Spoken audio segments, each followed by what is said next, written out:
이현보, 어부, 단가. 어부가라고 하는 작품군의 대표작 중 하나입니다. 단가는 짧은 노래라는 의미입니다. 다른 어부가들에 비해서 길이가 짧습니다. 이때 어부라고 하는 것은 물가, 강가, 바닷가, 자연에서 한가롭고 욕심 없이 살아가는 사람을 뜻합니다. 업을 생업으로 삼아서 고단하고 힘들게 살아가는 사람들과는 차이가 있는 용어입니다. 여러분들은 어부가를 볼 때 시적 화자가 자연 속에서 어떤 자연물과 또는 어떤 소재를 가지고 어떤 정서를 느끼면서 또 어떤 태도를 보이면서 시상을 전개해 나가는지를 주목해서 살펴보면 되겠습니다. 1수부터 4수까지와 5수는 성격이 조금 다릅니다. 그것은 5수를 다룰 때 한 번 더 강조하도록 하겠습니다. 제1수입니다. 이 중에 시름 없으니 어부의 생애로다 이렇게 시작을 합니다. 제일 중요한 단어는 당연히 어부라고 하는 단어입니다. 어부 또는 어부의 생애. 이때 어부라고 하는 것은 가어옹이라는 말로 설명을 많이 합니다. 이때 어옹이라고 하는 것은 옹, 늙은이, 늙은 어부 정도로 생각을 할 수가 있고 가는 가짜, false 그런 의미입니다. 해서 가짜 늙은 어부라는 뜻입니다. 조금 더 쉽게 얘기하면은 가짜 어부라는 건데 왜 이런 표현을 쓰느냐? 아까도 얘기했지만 진짜 어부는 물가에서, 강가에서, 바닷가에서 물고기를 낚아서 그걸 팔아서 그걸 가지고 먹고 사는 사람들을 의미합니다. 우리가 보는 시적 화자들은 물고기 안 낚아도 살 수 있는 부유한 사람들입니다. 경제적으로 여유가 되니까 어떻게 합니까? 이렇게 한가롭게 자연을 즐기면서 살아가는 거죠. 그래서 이 어부, 가어옹은 자연에서 욕심 안 부리고 한적하고 여유롭게 살아가는 삶의 태도를 보이는 사람을 뜻하는 단어가 됩니다. 해서 여러분들 모의고사나 여러 가지 시험에서 어부에다가 고단하게 이런 키워드가 들어가는 문장이 있으면은 그걸 연결시켜 놓은 게 있으면은 그거는 틀린 선택지가 될 확률이 매우 높습니다. 어쨌든 이때 어부는 생업을 어부로 삼고 있지는 않다. 그것을 기억해 주셨으면 합니다. 이 어부의 생애는 시름이 없습니다. 어디에 있기 때문에? 이 중에 있기 때문에. 이때 이 중은 어디를 가리키겠습니까? 자연 중에 있음이 시름이 없다라는 것입니다. 해서 어부의 생애에 대해서 정리를 해보겠습니다. 이 첫 번째 초장에서 나온 정보는 자연 속에서 시름 없이 살아가는 것이 무엇이다? 어부의 생애라는 것입니다. 일엽 편주를 만경파에 띄워두고 일엽 편주는 하나 일, 나뭇잎 옆, 조각 편, 배주 해서 나뭇잎 하나 크기의 조각 배를 의미합니다. 수표현을 통해서 크기가 작은 것을 과장하고 있습니다. 어쨌든 그만큼 작은 배라는 겁니다. 만경파는 만이랑의 물결이라는 뜻입니다. 이랑이 만 개나 되려면 아주 넓은 바다나 강이어야 합니다. 이 수표현을 활용해서 자연의 크기를 과장해서 이야기하고 있는 겁니다. 어쨌든 시적 화자는 혼자서 배에 타고 지금 강을 누비고 있습니다. 누비고 있다는 표현보다는 그냥 강에 떠 있다라고 하는 표현이 더 적절할 것 같습니다. 시적 화자는 이곳에서 시름을 느끼지 못하고 있습니다. 시름이 없다라는 것은 굉장히 긍정적인 의미일 것입니다. 여러분 생각해 보십시오. 스트레스가 있죠, 다들. 이것도 지금 스트레스일 건데, 듣고 있는 이 시간도. 근데 스트레스가 없다는 거야. 좋아요, 안 좋아요? 되게 좋은 거죠. 업으로 표현되는 시적 화자가 자연에서, 만경파에서, 이 중에서 시름이 없을 수 있는 까닭은 이것입니다. 인세를 다 잊었기 때문입니다. 이때 인세라고 하는 것은 인간 세상을 의미합니다. 그러면은 인간 세상이라고 하는 것은 시적 화자인 어부에게 시름을 유발하는 공간입니다. 자연은 이것과 대비가 되게 시름을 없애주는 공간입니다. 시적 화자는 인간 세상을 떠나 자연 속에서 인간 세상을 다 잊었기 때문에 시름이 없습니다. 시름이 없다, 스트레스가 없다, 굉장히 행복하고 즐거운 상태를 의미합니다. 그래서 시적 화자는 뭐라고 얘기합니까? 날 가는 줄을 아는가 모르는가. 시간이 잘 간다라는 의미입니다. 우리가 언제 시간이 잘 갑니까? 행복하고 즐겁고 재미있을 때 시간이 잘 갑니다. 이것을 서리적인 어조로 강조하고 있습니다. 제1수를 요약하면 시적 화자가 있는 공간은 만경파입니다. 크게 보면은 자연입니다. 이곳에서 시적 화자는 시름이 없습니다. 왜냐하면 이 자연에서는 무엇을 잊을 수 있기 때문에 인간 세상을 다 잊을 수 있기 때문입니다. 이 시적 화자에게 시름은 인간 세상과 연결이 되는 것인데 지금 인간 세상을 떠나 자연 속에서 인간 세상을 다 잊을 수 있기 때문에 시적 화자는 너무나도 즐겁고 행복하고 재밌습니다. 이제 그러한 정서를 어떻게 표현하고 있습니까? 서리적으로 강조해서 표현하는데 날 가는 줄을 아는가 이렇게 표현하고 있습니다. 제2수입니다. 첫 번째 줄 초장은 대꾸가 나타납니다. 굽어보면 돌아보니 뭐 하면 A, 뭐 하면 B 이런 식으로 문장 구조가 동일하고 또 짝을 이루고 있기 때문에 우리가 이것을 대꾸라고도 할 수 있고 유사한 문장 구조가 반복이 된다라고도 할 수가 있습니다. 중요한 것은 이것을 통해서 운율을 형성하고 더 중요한 것은 어떤 의미를 강조한다라는 것입니다. 천심록수와 만첩청산이 무엇이냐? 둘 다 똑같이 자연을 의미하는데 여기 보면 천, 만 표시해 보시기 바랍니다. 이건 뭡니까? 수 표현입니다. 이것은 뭐라고요? 수 표현. 깊이가 천이나 됩니다. 겹이 만이나 됩니다. 아주 깊고 밤에 아주 멀리 있는 자연이라고 할 수가 있겠습니다. 굽어보면 천심록수, 돌아보니 만첩청산. 아주 깊은 자연 속에 시적 화자가 있음을 확인할 수 있게 해주는 구절입니다. 그럼 이것의 역할이 무엇인가? 밑줄 칩니다. 십장홍진이 얼마나 가렸는가?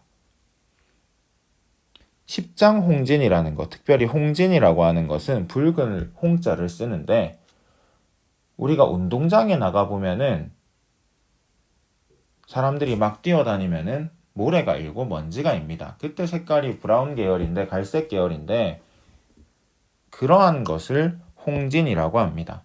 홍진은 사람들이 많이 다니는 곳에서 생기는 먼지입니다.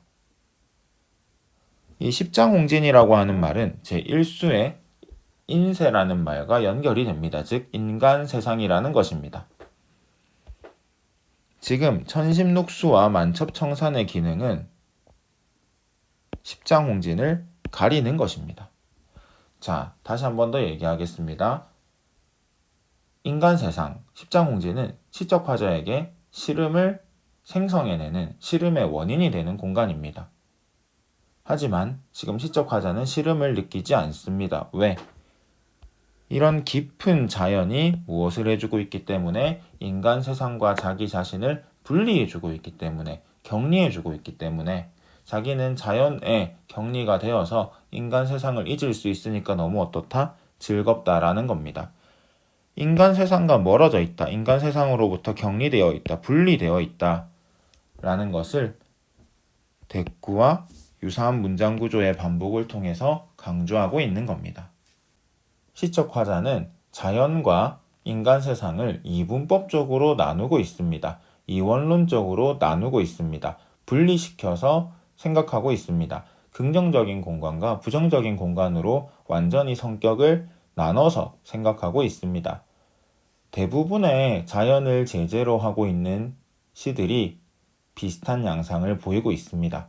이걸 좀 꼭 기억을 했으면 하고, 강우에 월백하거든 강과 호수에 하얀 달이 뜨거든 더욱 무심하여라 라고 이야기합니다. 무심은 욕심이 없다는 뜻입니다. 욕심이 없다는 것은 자연을 닮아가고 있다라는 것입니다. 인간 세상은 여러분들 열심히 살죠? 왜? 돈을 더 벌어야 되니까. 왜?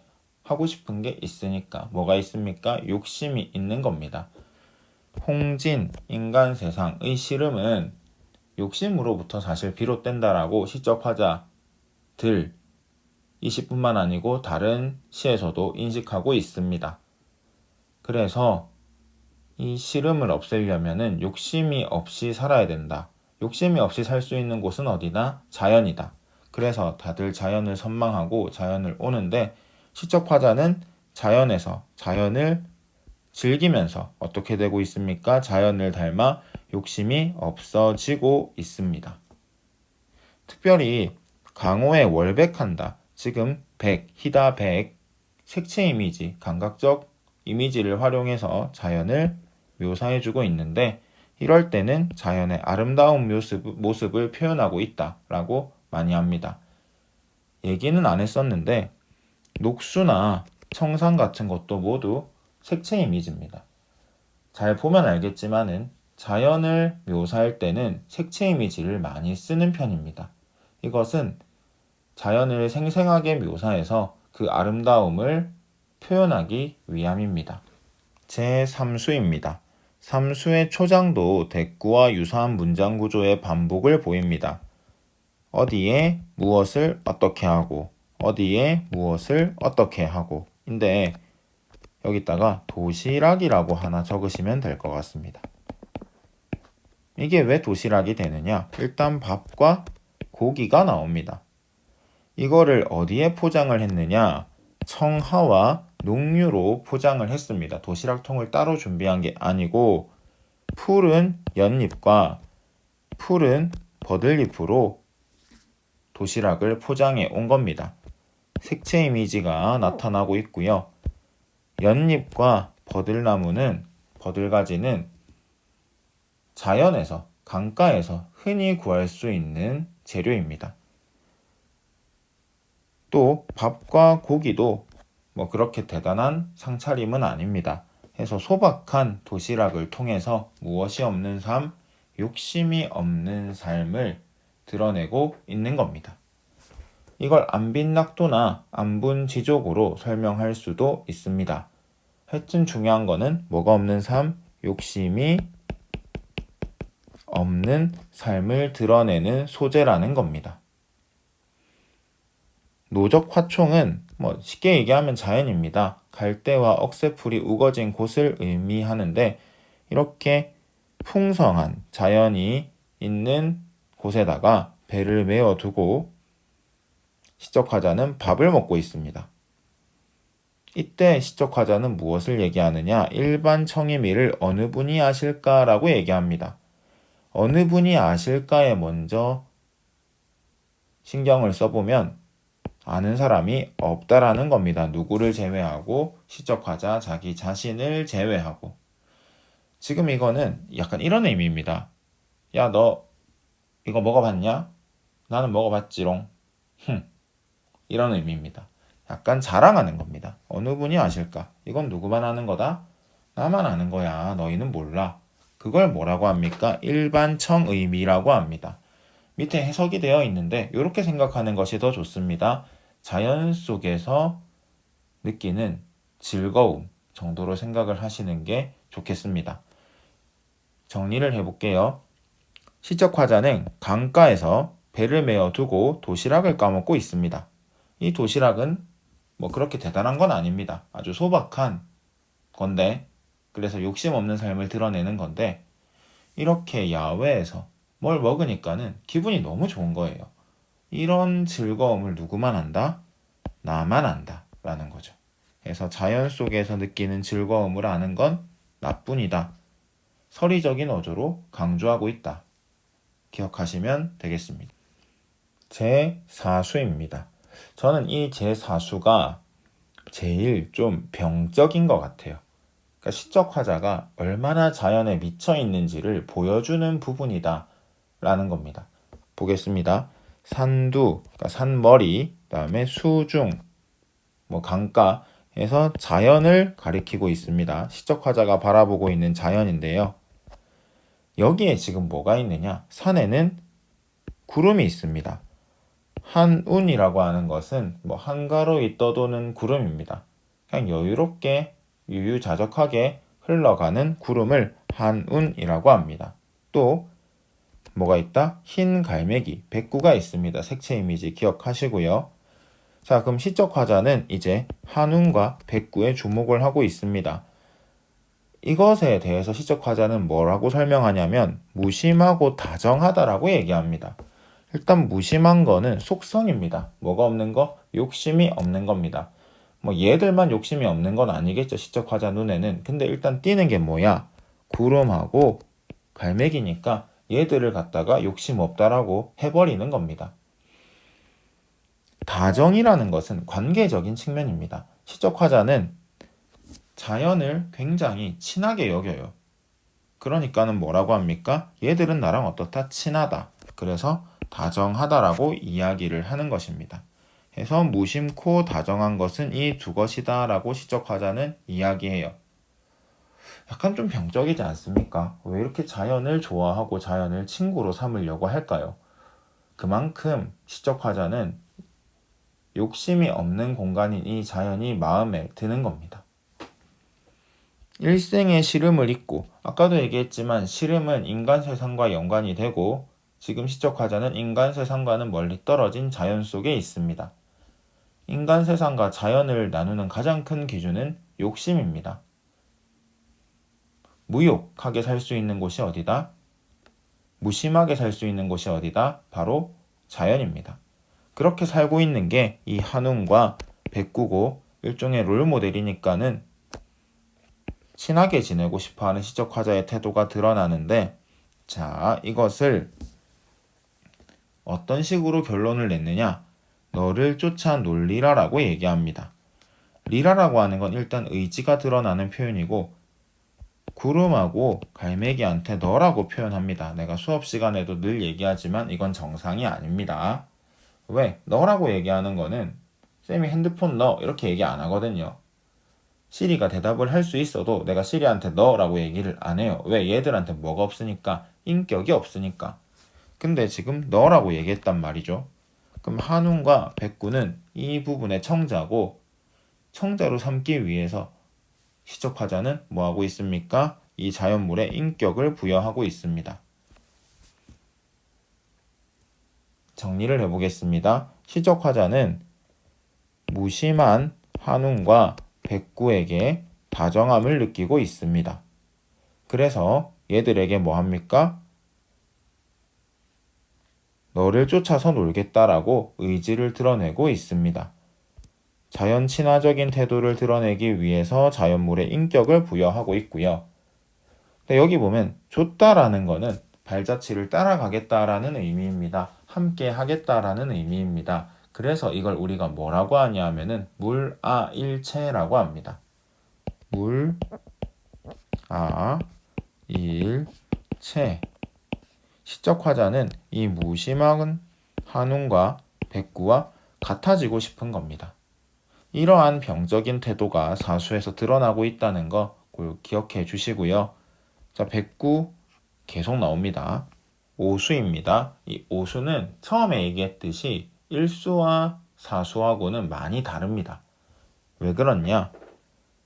여기에서는 자연에 대한 이야기보다 인간 세상에 대한 이야기가 많이 나오기 때문입니다.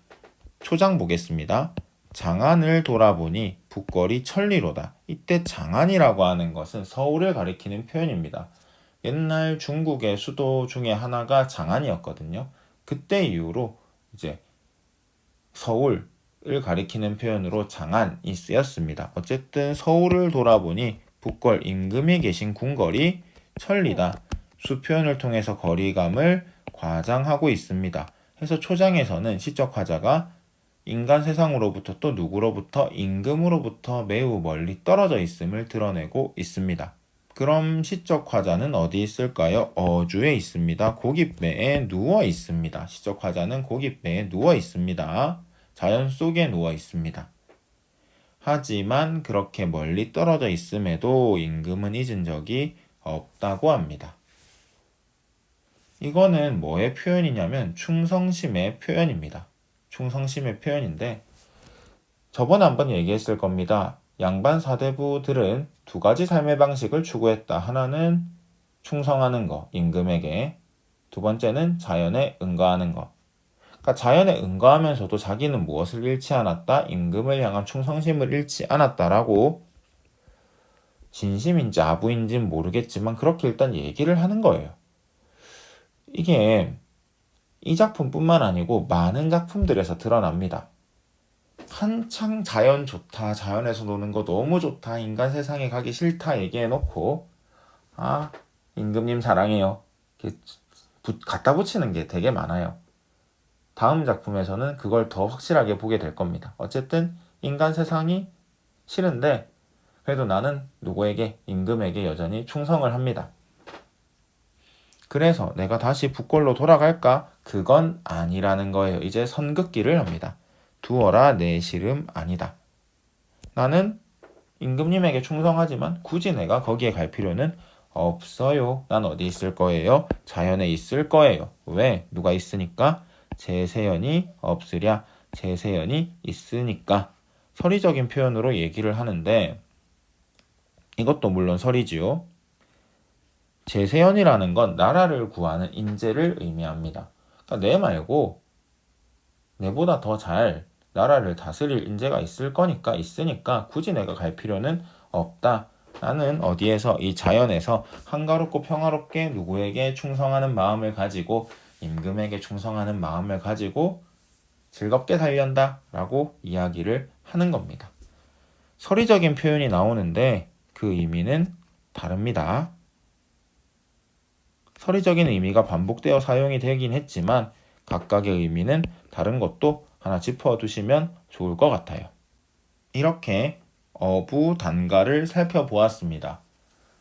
쉽습니다. 어떤 부분이 쉽냐면 이것만 기억하면 되기 때문이에요. 일단 시적 화자인 어부는 이놈은 세계를 두 개로 쪼갭니다. 하나는 속세, 인간 세상, 하나는 자연. 속세는 가고 싶은 곳, 안 가고 싶은 곳, 안 가고 싶은 곳, 무엇을 유발하는 곳, 시름을 유발하는 곳. 그래서 나는 어디에서? 자연에서 욕심 없이 살고 싶다. 자연이 너무 좋아요. 왜? 시름을 잊게 해주니까. 또 시름을 잊을 수 있게 세상으로부터 나를 격리시켜 주니까. 소박하게 밥을 먹어도 너무 행복하고 맛있어요.